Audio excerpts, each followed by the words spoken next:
Unravel, c'est un groupe que je connais depuis longtemps. Je les ai connus avant qu'ils deviennent Unravel et ça a été un vrai partage de faire justement leur identité visuelle. C'est assez intéressant, c'est assez prenant, d'autant que c'est pas mon métier au quotidien puisque je suis tatoueur, d'où ce magnifique salon. Le gros du projet, du coup, oui, c'était de trouver une identité, trouver ce qui démarquait ce groupe, alors que moi je les connaissais d'avant dans un autre groupe plus axé sur la reprise. Là ici on est sur un groupe qui s'articule autour d'univers beaucoup plus planants, autour de quelque chose de très contemplatif. On a fait pas mal de petits brainstorming ensemble au salon, on s'est vu à différentes occasions. La proposition qui a été retenue finalement tourne autour d'embrun coloré dans les tons rouge-orangé et qui tourne aussi vers le violet. Ce qui est la partie pris très intéressant qu'on retrouve pas beaucoup dans cette typologie de graphisme pour ce style de groupe. Ce que j'ai voulu exprimer ici, c'était la nostalgie.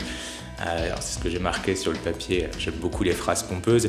Cette nostalgie d'un monde idéalisé, un peu fantasmé, qui n'a jamais existé fatalement, mais qui renvoie un peu à l'avant. En ce qui concerne le logo, du coup, c'est un logo type codex, donc on est sur quelque chose qui est cuté, qui est à moitié caché, juste en laissant ce qu'il faut de lisibilité, mais en même temps qui laisse aussi sa part de mystère, qui va très bien, je trouve, avec le nom du groupe. L'idée, c'est du coup de faire vivre ce logo à travers plusieurs supports. Le support papeterie, donc mes préférés, la papeterie, on est donc sur tout ce qui va être carte de visite, carte postale et affiche. On a aussi voulu jouer sur une gamme de textiles.